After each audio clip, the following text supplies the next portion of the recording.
So thank you guys for joining us today. Another in our series that we've had from for financial wellness with Cami and the MidFirst Bank MoneyCoach program. They're based out of the Norman campus, but able to serve and help give financial education for all of our OU community across our campuses. So really thank Cami for this great information. Finishing up here with approved how to purchase a home or car. So if that's something that you're getting prepared for or haven't quite done, or maybe, tips on how to navigate through it a little bit better, great to hear what Cami has in store for us. And thank you all for joining. Thank you for having me. It's been wonderful. I've enjoyed these sessions. I hope that you all have gotten something out of them. Today, we're going to be talking about buying a house or a car. Just by starting off, throw in the chat if you're wanting to buy a home or car in the next 5 years, 3 to 5 years. Or maybe now. Maybe you're searching now. Home, yes, home. Car, home. Okay, good. And you'll get good information even if you're not looking to buy a home or car soon, but something that you can probably take away from today. But we're going to start with the perks of owning a home and a car. There are a lot of perks of owning a home. You probably have heard this. A low cost of living. There typically you can buy a home and pay the same or less than you would in just rent with your mortgage. And so that's helpful because you're going to be building equity in the home versus just paying rent. There's a steady increase in market value. Typically we see 3% a year. Over the last 2 years, I've seen an 18% increase in my home value. So not typical, but I'll take it. Writing off interest on your home loan is a tax deduction. So that's a benefit. You're going to be paying interest on that home loan. Might as well get a tax deduction from it. The equity that you build in your home, you can use to upgrade to a second home. And that's what we've done. We are actually in our 3rd home. And each time we've built equity and able to upgrade our home. And it's also a way to help create wealth for you and not a landlord. Now, some people don't want to own a home, and that's okay. There are states like Texas who have very high property taxes. So maybe you're not wanting to stay in a place for too long. So maybe you don't want to own a home. But definitely if home ownership is a financial goal of yours, there are definitely a lot of perks to owning a home. All right, perks to owning a car. Now, first, we do have to start with the bad news that cars are typically bad investments. However, with the chip shortage, that's not the case right now. In fact, we have seen used car values go up rather than decrease. Typically, we have seen cars depreciate in value as much as 45% in the first 3 years. And then they range, it depends on the car, but it just continues to go down in value. Whereas right now there is a chip shortage. So the value of used cars have gone up because there is a shortage of new cars, and therefore people are buying more used cars. All right. So some of the advantages of owning a car: freedom, convenience. It is an asset, which is good if you need it. If you had to come up with some cash, you could sell it and make money off of it, versus if you're leasing a car, that's not an asset that you own. My brother-in-law had to Uber back and forth to work for a while.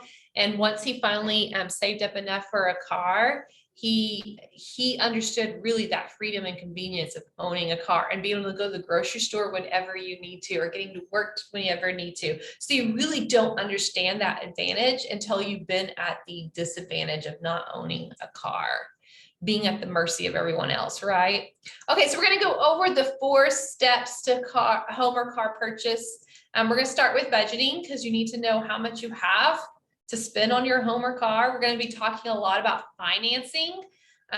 We're going to be talking about the important step of researching and then buying. So a lot of people get excited and they maybe spend a little bit time on research and go straight to buying, right? But we want to make sure you're going through all 4 steps so that you are prepared. Step number 1, budgeting.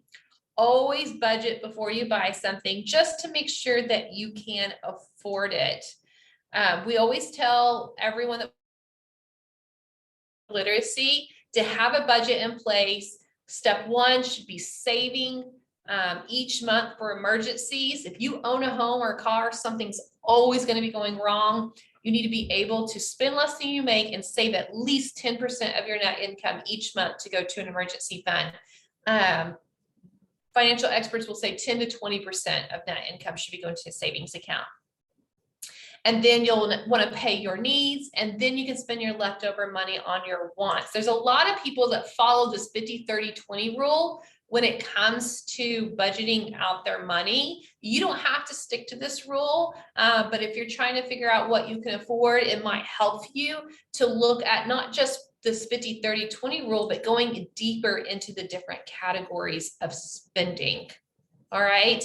So, and again, this is just a recommendation. You don't have to stick to it. So I would feel very uncomfortable spending 35% of our income on housing.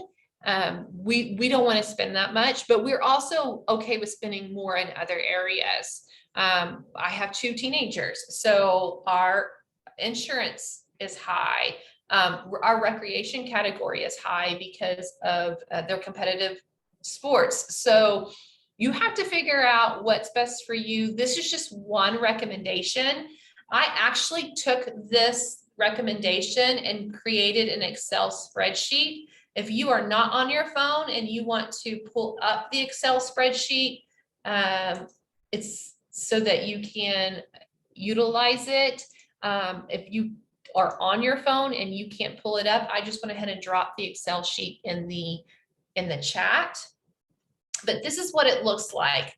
It has a place for you to list your income. It has a place for you to list your saving goals and how much you're putting into saving each month, because you may have multiple saving goals. It may be emergency fund, traveling, gifts, who knows, right? Different saving goals could be listed there. And then housing, you would list how much you're paying each month. This is a monthly budget, by the way. So you would fill this out for each month. Recreation, transportation, utilities, personal, giving, clothing, food. I don't do my food this way, by the way. I separate my food, my groceries, and eating out, because my grocery category includes my toiletries and my cleaning products. So I have that category. To me, that's a need. Groceries, toiletries, and cleaning products. So I put that all in one category. And then I put my eating out in a separate category, because to me, that's a want. So I separate those out. But again, you can take this Excel file and you can customize it to make it work for you. But on the far right, if you'll see, you can put what you plan to spend in each category each month. But then when you're going through the month and you spend money, you can plug it into the Excel file, and then what you actually ended up spending to see how well you're doing. Are you going over or under budget?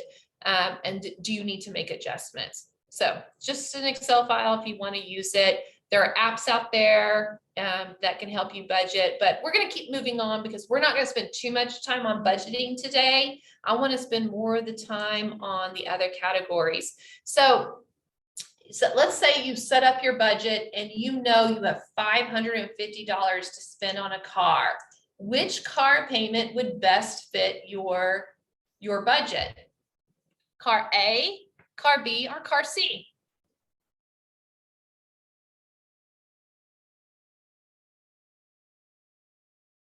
Everyone is saying A. Why is no one saying C? Your budget's $550.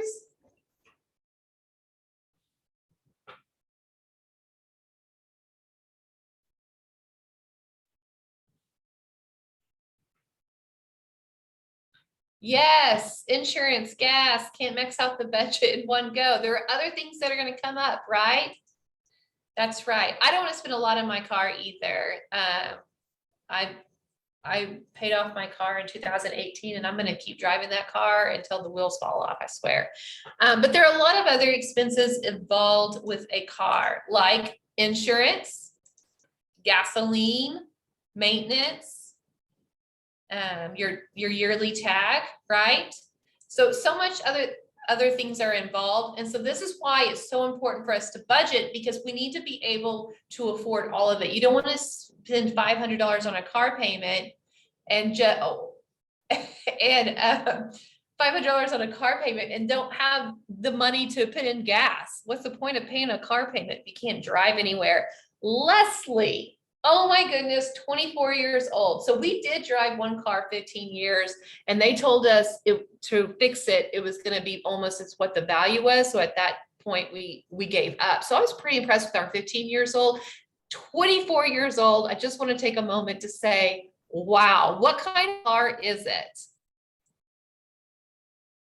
And by the way, my husband has a Camry. When our 15-year 4Runner fell apart, we got a Camry because they're supposed to be known to go over 200,000 miles easily. So that's why we've got a Camry. Has to be a Subaru. What is it, Leslie? We're all dying to know. Okay. So there are other things involved with owning a car other than just the things that we could plan on, right? Parking pass, toll pass, accidents, tickets, repairs. So what I always tell anyone that I'm teaching, budget for the expected, but save for the unexpected, right? Have that budget in place to say, okay, I can afford the car, the gas, the tag, the maintenance, the repair, the oil change, all those things, but I also have the savings account for these things that I'm not prepared for.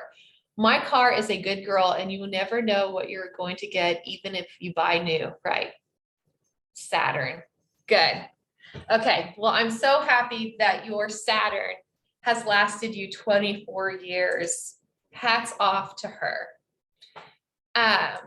Okay, so the rule of thumb, we've already kind of talked about this with transportation. A car payment should not exceed 15% of your monthly net income, but this is a prime example of this not working for me.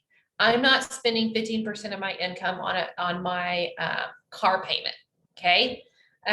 So you've got to figure out what works best for you, but I'm often asked what the rule of thumb is when it comes to car payments, and that's what it is, so just so you know.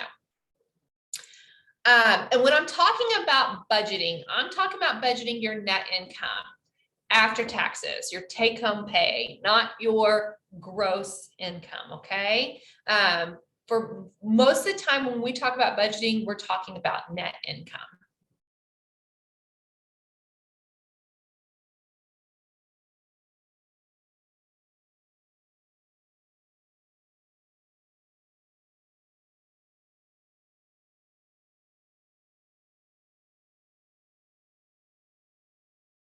Property tax, home insurance, and homeowners association dues. So housing should not exceed 25 to 35% of your monthly net income. If you're spending more than that, you can be what they call house poor, where you don't have any money left over to do anything else. Okay, so we talked about the importance of budgeting so that you can afford the home or car. Let's talk about financing. Financing is when you take out a loan to buy the house or car, right? There are other types of loans out there. You're probably very familiar with the different types of loans.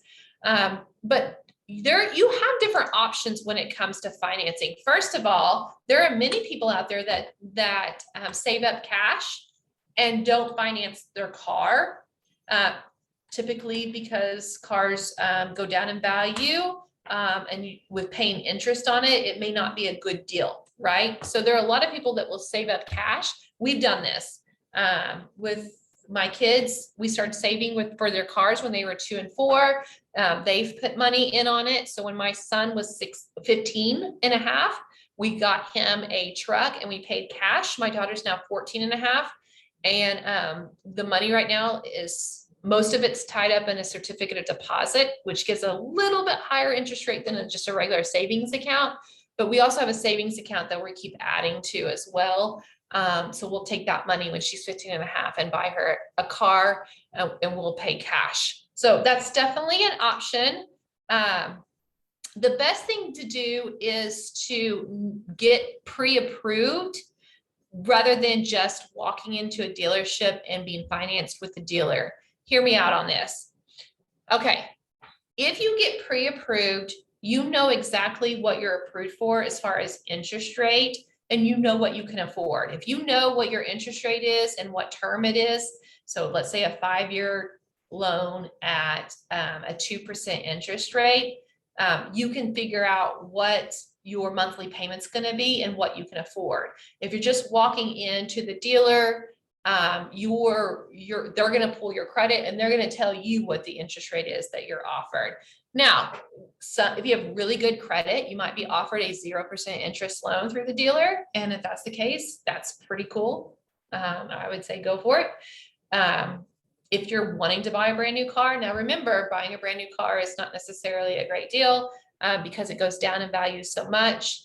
I don't know what the market's going to do over in the near future. I know there's a chip shortage, so maybe car values are going to keep going up and this information is not going to be accurate anymore. Maybe cars will always go up in the future. We have no idea. I have been told they are building a factory here in America to make chips, but I think it could be years before the market goes back to normal.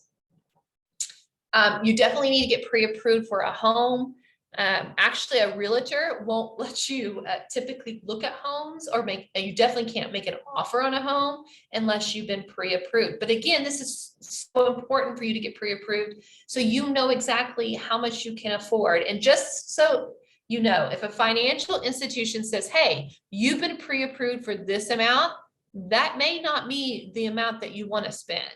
We were pre-approved for way more than we were comfortable spending. So just keep that in mind, that just because you're allowed to spend up to a certain amount doesn't mean you should spend up to a certain amount. Take your other bills into consideration, your other financial goals, the other things you want to do with your money, take that into consideration. Your pre-approval can typically last 60 to 90 days. And so they'll pull your credit, you'll get a ding on your credit, but it doesn't hurt your credit too much, that credit inquiry, but it will hurt it a little bit. But that pre-approval will last 60 to 90 days. So hopefully you can find a house within that 60 to 90 days so you don't have to rerun your credit and once it expires.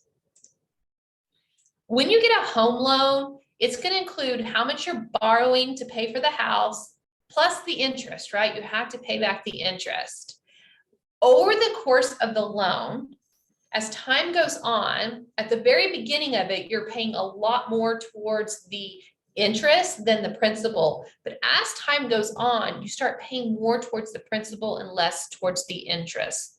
Let me show you an example of that through this amortization schedule. So let's say you take out a home loan for $100,000 and your monthly payment for the principal and interest is $536.82. That first month, $120.15 is going towards the principal, whereas $416.67 is going towards the interest. Okay, so the majority of the payment is going towards the interest. But watch how each month when you make that payment, you're paying less towards the interest and more towards the principal, right? I think it's very important for you to understand this. So when we talk about paying off loans early to save yourself money and interest, this is why. This is exactly why. All right, so we need to talk about credit. We're talking about financing because your credit plays a very important role when it comes to your interest rate. So credit is your ability to borrow money, and you need to know what your credit is. A lot of people will work hard on building up their credit score to get a lower interest rate, but that credit score is based off your credit report. So I highly recommend that you go to annualcreditreport.com every year to pull your credit. You can pull your credit once a year for free without it hurting your credit. So it won't be a ding on your credit. And so there are three credit bureaus, three main credit bureaus: TransUnion, Equifax, and Experian. And so you'll want to pull your credit report from all three. If there's anything wrong on your credit report, you'll want to report that to that credit bureau so they can correct it. Because again, your credit score is based off that credit report. It's a 3-digit score. Your lender is not going to go through your credit report. They're not going to go by line item by line item looking at that credit report. Instead, they're going to go straight to the credit score. So it's your job to make sure your credit report is accurate so that your credit score can be accurate. Again, there are three main credit reporting agencies that report to annualcreditreport.com. And they're the ones that are responsible for collecting that the credit data. And so most lenders will report to these companies, maybe not all three, maybe they'll just report to two, but a lot of lenders will report to all three. So when the lender is trying to see if they're going to approve you for the loan, they're going to ask you different questions like, how much money do you make? They want to know where you work and how long you've been there. They really want to see that you've been in that job within 3 years. And you definitely, once you get pre-approved for a home and you buy a home, do not change jobs until after you've closed on that home, okay? Because that could impact your closing. Credit report, they'll pull your credit report really to get the credit score. And they're going to look at your other debts. They're going to calculate your debt to income ratio to see if you can afford the loan, okay? So let's talk about that credit score. The FICO credit score ranges between 300 to 850. If you have no credit at all, you've never taken out any credit in your name, you may not even have a credit score. If you've taken out credit and you've been really good with credit, you may have a credit score in the 600, 700, 800 range.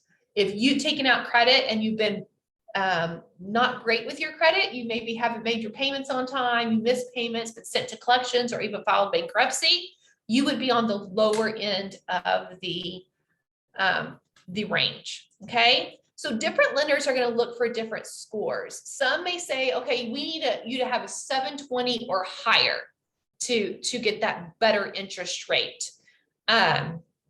Some lenders are looking more of 740, even 750. You need to check with your lender to find out what they are looking for. I would say probably 740 is a safe number when you're working on building your credit to get approved for that lower interest rate on that loan. Okay. Now I have a credit score. All three bureaus are a little bit different, but they're all about 800. So I'm above that 750, 740 mark, and that's good for me. But I'm not trying to achieve 850. If I get 850, that just means I have a whole lot of debt and I'm making my payments on time. So your goal shouldn't be 850. Your goal should really be above that mark to get the better interest rate, which is probably 740, 750. Okay. So how do they come up with your credit score? Well, they take different information from that credit report to come up with that 3-digit credit score.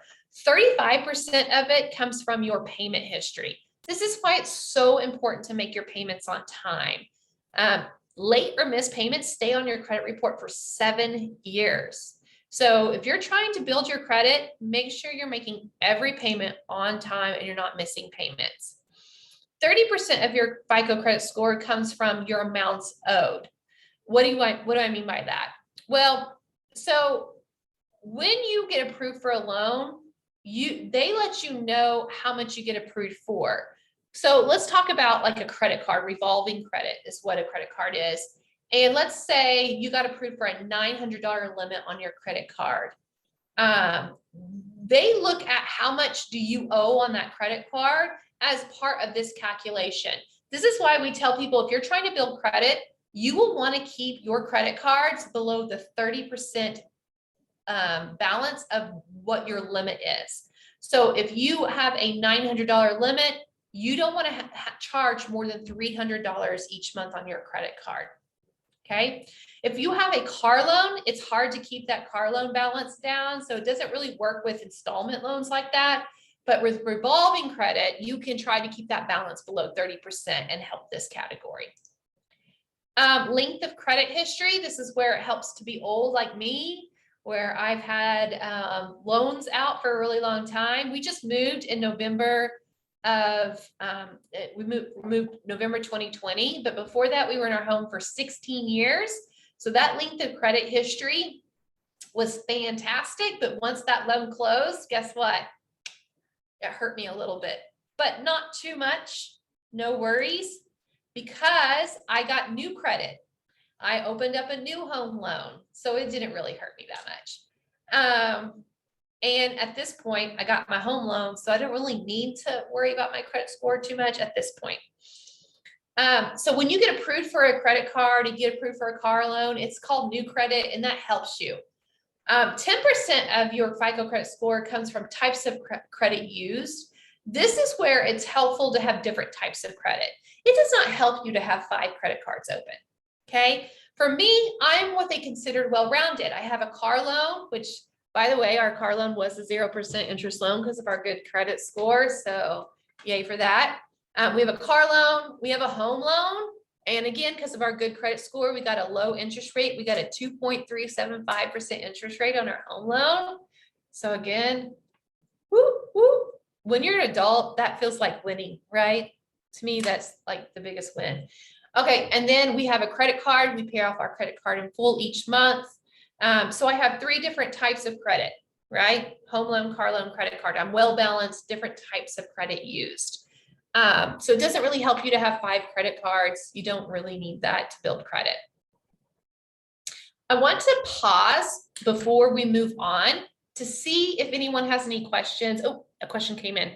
Does the 30% of your available balance of a credit card count even if you're paying the credit card in full monthly? No, no. If you're paying in full each month, it's fine. Actually, it might actually, yeah, you're good.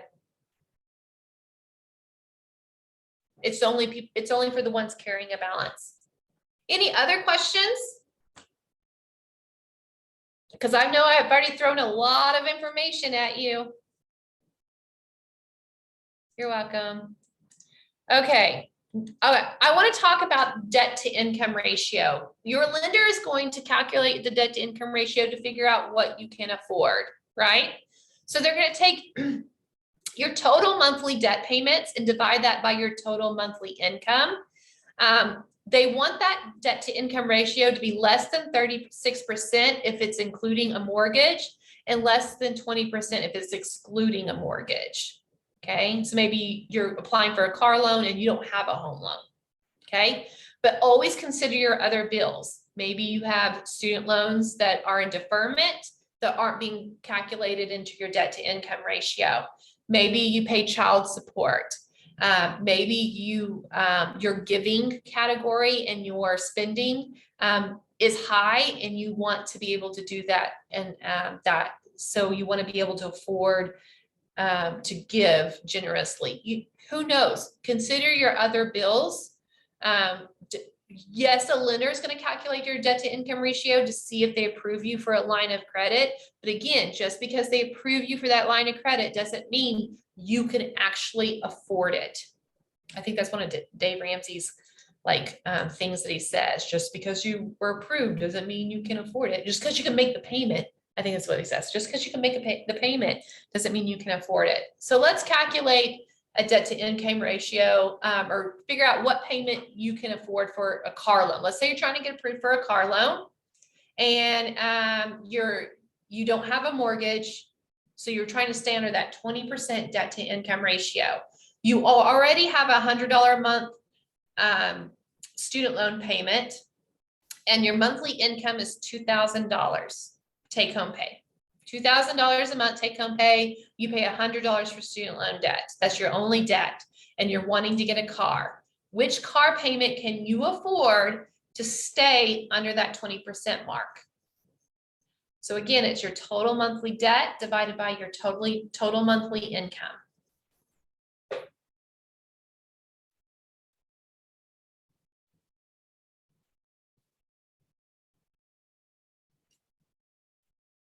Weston with the quick math. Okay, you are correct. So that would be $300 of monthly debt divided by the $2,000 monthly income to stay under that 20% mark. Okay. All right, so there are a lot of things that come into you need to consider when you're trying to figure out what you can afford, because again, they'll tell you, but you need to figure it out on your own as well. Your interest rate can affect what you can afford. Your loan term can affect what you can afford. Your down payment can affect that. Interest rate is really important to consider. So yes, home values are up, but because interest rates were down, people still could afford more home with that lower interest rate. And by the way, even at the interest rate is creeping back up, but even what it is still historically low. I mean, I think about my dad in the 80s who was paying us 14% interest rate. I can't even imagine, right? So historically, we still have low interest rates. So if you're wanting to buy a home, you could still take advantage of that, but it is starting to go back up. Loan term is how long you have that loan for. The shorter the loan term, the less you'll pay in interest. Down payment is how much you're putting down. When you are buying a house or a car and you put down a down payment, it makes your loan amount, the amount that you're borrowing, your principal, smaller. Therefore, you would end up paying less in interest that way as well. Okay, so low interest rate helps you pay less in interest.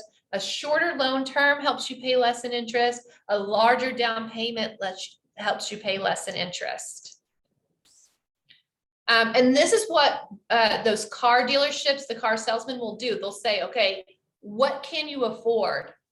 And then if you tell them what you can afford to pay each month, they'll just drag out the loan term and make it longer and you'll pay more. Okay, so we got car blue, car orange, both 3% interest rate. Car blue is a 3-year loan term, whereas car orange is a 5-year loan term. So they're making it the monthly payment smaller for you with the orange car. But look, you're going to pay more in interest, $400 more. So don't just think about making that smaller monthly payment. Think about paying less in interest, because that's really how you're going to save yourself money. Same thing with the car, with the home.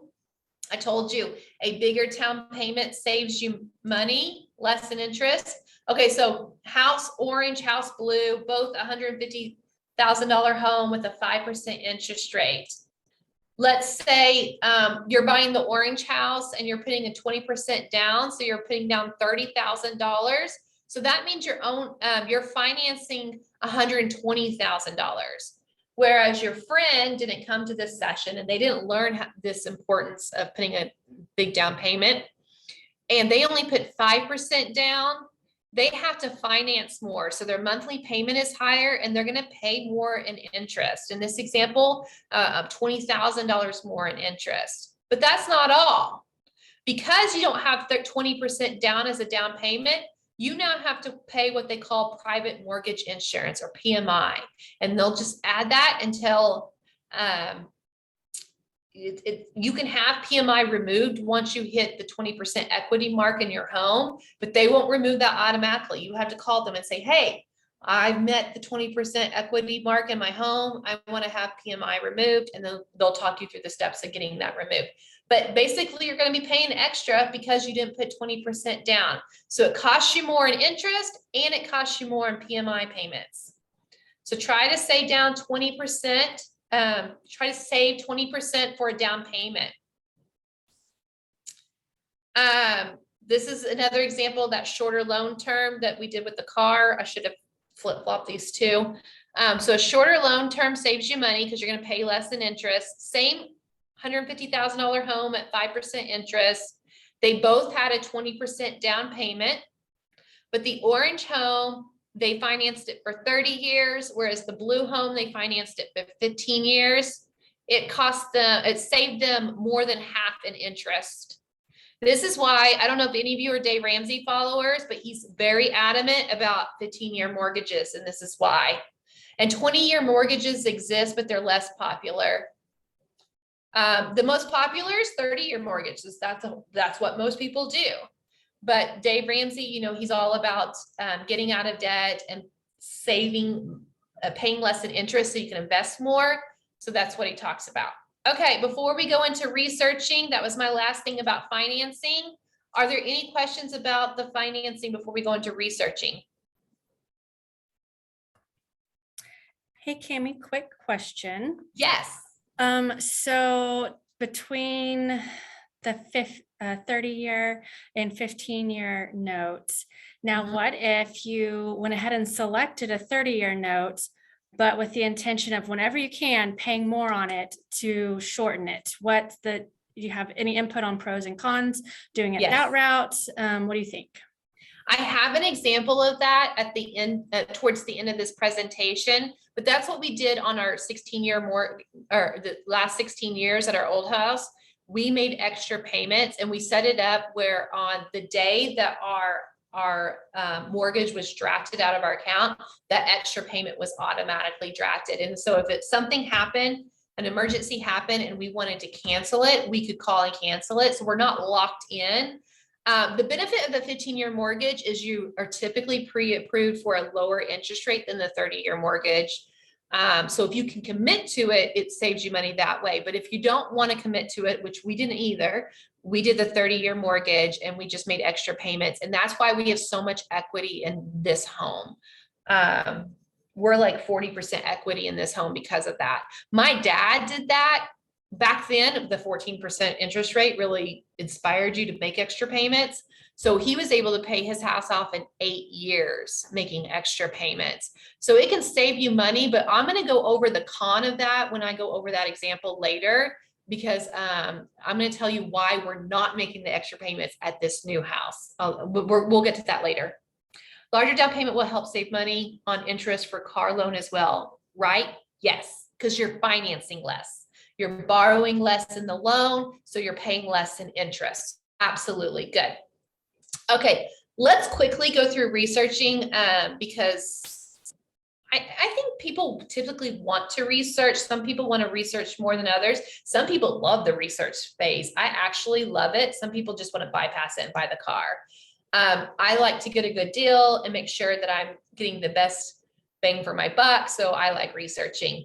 Okay, let's talk about researching cars. Make sure you understand what your car value is, whether you're going to be selling your used car and getting a newer car, or you are buying a used or new car. You want to make sure you know what the value is, the true value. KellyBlueBook.com is a great resource. There are other resources out there to find out the value of the car you already own or the car you're looking at.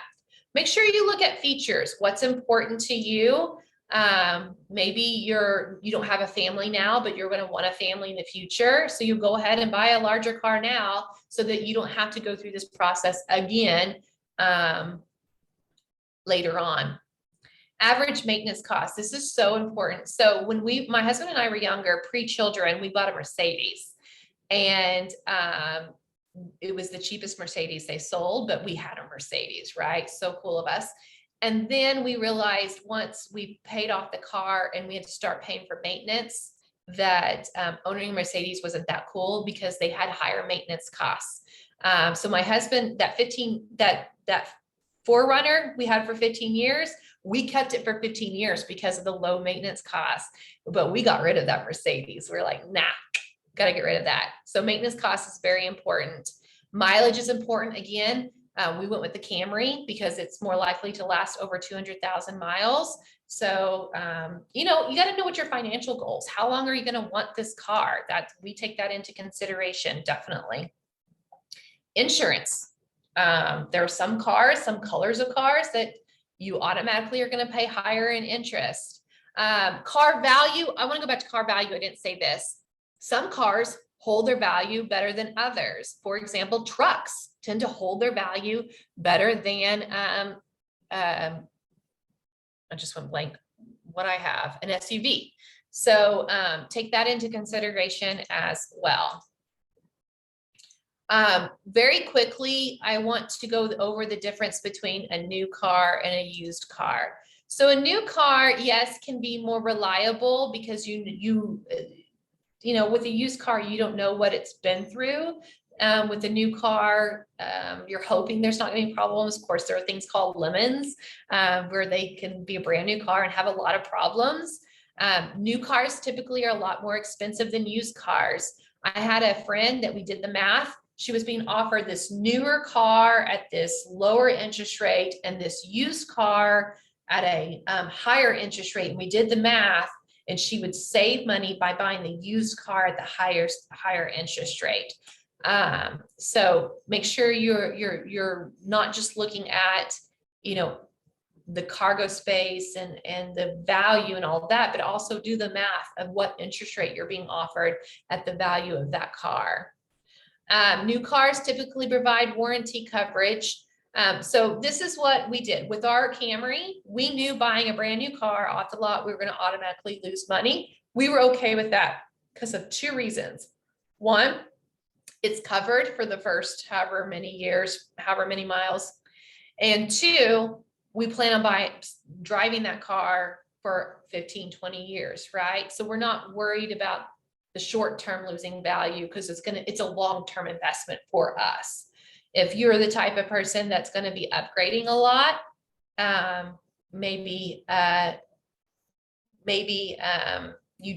don't know, just, you got to figure out what's best for you. You know what I mean? Used cars tend to be less expensive than newer cars, and then they lose less value year after year. But we do highly suggest that you have it inspected by a reliable mechanic. I told you about my brother-in-law. That's how he got in the situation that he got into in Ubering, because he bought a used car from someone and didn't have it checked out, and it had a lot of problems. So he had to Uber until he saved up for another car.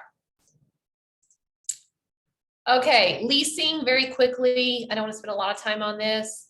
To me, I compare leasing a car to renting an apartment. There may be some benefits, but there's also some drawbacks. One, you never own the car. You have to give the car back unless you opt to buy the car. The benefit is that it can have a lower monthly payment. So some people want a newer car all the time. They're constantly upgrading the newer car. And so they want that lower monthly payment. But again, you're not building any equity in the car. So that's the drawback. But the plus side is it's a lower monthly payment. You're limited on how many miles you can drive in it. So you need to consider that. There are lease charges for wear and tear going over in miles. So you just want to consider all the cost involved with leasing. Yeah, do the math before you lease a car. For me, if I was extremely wealthy, I probably wouldn't bat an eye with leasing, but being middle class, I don't opt to lease, I opt to own. So I have that equity in my car. And I plan on driving my cars a long time. Again, I want it to be the lower part of my total budget.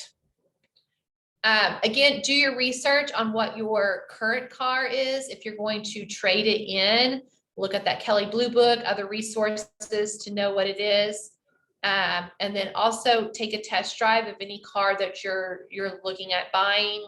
And if you can have a mechanic, check it out. Okay, researching homes, so much fun for me. I love researching homes. Make a wish list. Find out what your non-negotiables are. Research neighborhoods. There are some neighborhoods that hold their value as far as homes better than others. There are some school districts that are very highly sought after. So if you wanted to buy a house in that school district, you probably will always have people wanting to buy the house or renting the house because it's in that certain school district. That's what we did. That house many, many years ago, before we had kids, I was pregnant with my first one, and we bought the house because we wanted to be in a specific school district. Research your realtors. If you're buying a home, you're not paying the realtor fee. The person selling the home is paying the realtor fee. So there's no reason for you not to use a realtor if you are buying the house. They're going to be the experts to help guide you through this process. Of course, you have to consider your purchase price, the HOA dues, the insurance, and taxes. That's one of the most important things to consider when you are trying to research your home and what you can afford. But there are a lot of other things to consider. The location of your house, from where you live, from where, like even the grocery store, how convenient that is. There's just a lot of things to consider. Again, that school district is important. Knowing what style, age, and home you want. The newer homes may have less issues than maybe a home that was built in the 70s, but you may want a house built in the 70s because of the character. So you got to consider that. Yeah, both homes, it's going to be ongoing maintenance, but with a new home, you probably have to install things like a storm shelter, or a sprinkler system, a fence. Where a used home, these things may already be installed. Size of your lot is important. Number of bedrooms and bathrooms. The more bedrooms and bathrooms, the higher the value when it comes to resale. So when you're looking at a home, you could consider all of these things to consider your resale value. That's what, I always look at whatever home or car we purchase as an investment. And if I had to sell it, I want to be able to get the best return on investment that I possibly can. What do you think of HOAs? I'm not one of those people that are against them, because the neighborhood that I'm currently in has very nice landscaping, great Christmas lights. They do a lot of things in the neighborhood. So I'm not against it. But I know there are a lot of people that are, because they want to be told what to do with their landscaping, or trash cans, or where to park, and those kinds of things. My HOA dues are not very high. It was like $250. It went up because of inflation, right? $250 a year. So not too much. But I mean, to each their own, their HOA dues. I'm okay with it. My HOA has not made me mad. All right. Costs to consider other than the purchase price and those HOA dues and insurance and property taxes. Realtor fees, again, if you're selling your home, you're the one paying the realtors. Closing costs, that definitely needs to be considered, because you're going to have to pay that when you go to buy your home. So the realtor fees, the seller pays, but the closing costs, the buyer pays. Yes, good to check. And if you're using like a Zillow app, they'll typically have them listed there, what they are for that neighborhood. Or I don't remember the other apps that I have downloaded. Inspections, home inspections. I had to have 2 inspectors, one a regular home inspection, and then also a termite inspection. So I had to pay for that out of pocket. Renovations, and I will say this, you need to have money for what you can see when you walk in. You may walk into this house and say, okay, love the house, but there are these 2 things I need to change, right? Well, yeah, you need to have money for that, but you also need to have money for the things that you don't see. Okay. We just had to replace our master shower because the shower pan was leaking. We did not expect that. So there are things that are going to come up that you can't see. Moving costs, maintenance, landscaping, furnishings, all of that to consider. Your closing costs are usually 2 to 5% of the home value that you're buying. And the realtor fees are typically 6 to 7% of the home value that you're selling.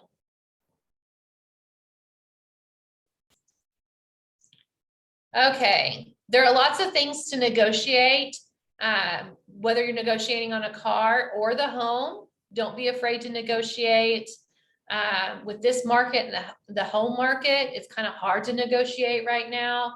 I will say when we bought our house, sold our house, the lady negotiated our refrigerator. because refrigerators were hard to buy during COVID. So she negotiated our refrigerator and we gave it to her. But you can negotiate lots of different things.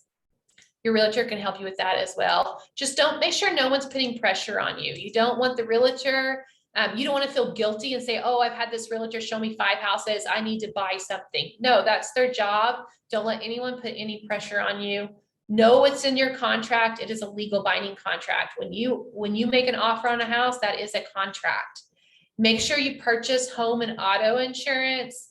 You have to legally have liability on your auto insurance. Your home is your biggest investment. You definitely want to have homeowners insurance. These are my final home buying tips. I wanted to make sure I have time to get to that example about making extra payments. But this is, if you're taking a picture or taking notes, this is what I want you to take a picture of. Make sure you have an emergency fund. Make sure, try to pay all your high interest debt off before you buy your house. Low interest, like student loans, is okay, but like credit card debt, you'd want to get rid of. Save for the down payment. Try to make a 20% down payment. If you can, do a 15-year mortgage. Always do fixed interest rate. Never, ever, ever do variable interest rate, because it will go up on you eventually. But if you can do a 15-year mortgage, you don't have to. You could do the 30-year mortgage and make extra payments like we're about to talk about. But try to remember, you don't want your payment to exceed really 35% of your net income. The housing should be 25 to 35%. So you don't want it to exceed 35%.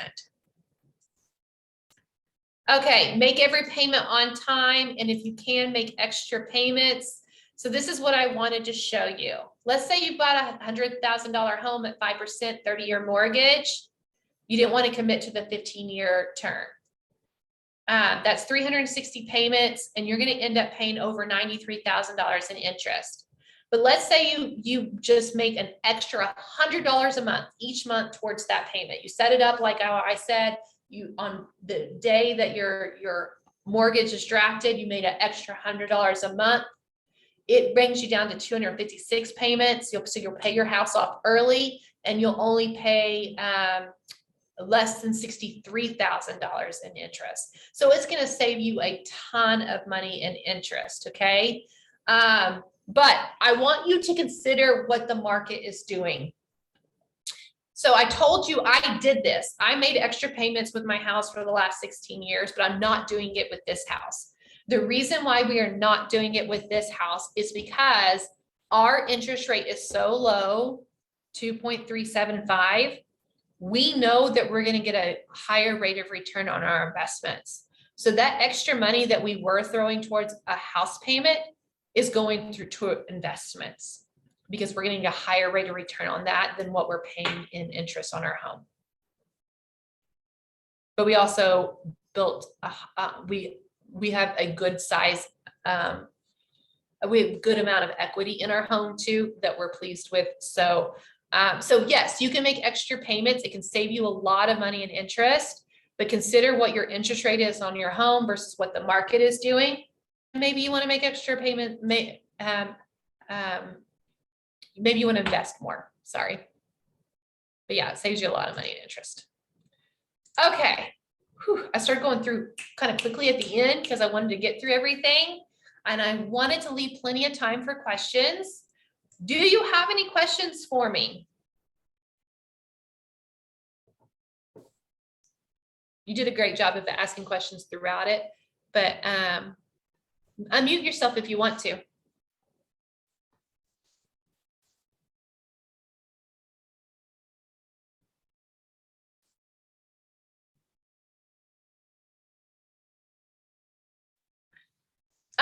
Okay, I don't have a slide for FHA loans. Weston, what I could do is give you, I have, oh, this presentation, maybe I should add it. I have some information on, different types of loans. My experience is really just conventional loans. I work with someone who actually was in lending for her tribe. So she has a lot of more information about home loans, the different types of loans, and I could connect you with her. But I don't have really any information about FHA loans. But I mean, yeah, you'll want to do your research to find out what different type of loans you qualify, because you could possibly get assistance with down payments, maybe lower interest rate. Cami, I do know, at least on the side of being a user of an FHA loan, typically the FHA loans, whenever it comes to buying the house and doing the inspections, they have to meet a little higher quality on certain things when it comes to the inspections that they have to make sure and check the boxes for, is what the experience I've had. Nice.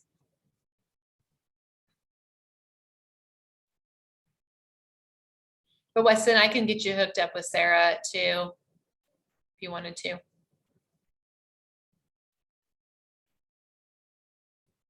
Just email me, okay? Any other questions? Yeah, wonderful information. I know Cami dropped her email right there. And like I said, I'll be sending follow-up email with the slides and link, and you'll have Cami's contact info. So yeah, definitely one of those things, adulthood and working towards buying homes and cars and navigating through that sometimes can be a little tricky. So really appreciate it, Cami, a lot of great information.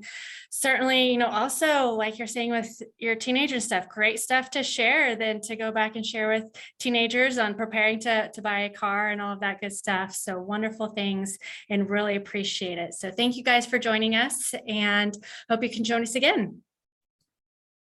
2 questions just came in. What would you emphasize most to first-time home buyers? Emergency fund, because there are going to be things that are going to pop up. My last 2 homes, I've had to replace the master shower, and I wasn't expecting to. So having an emergency fund is definitely 3 to 6 months of living expenses in a savings account, because you're going to use it. Where under financial are we supposed to put this on the portal? That's for you. Yes, if you're recording this for your participation in the portal, just go ahead and put it under intellectual wellness workshops. We've tried to kind of consolidate them all into one spot, and then there you'll be able to select which dimension of wellness. So under intellectual wellness workshops. Bye, guys.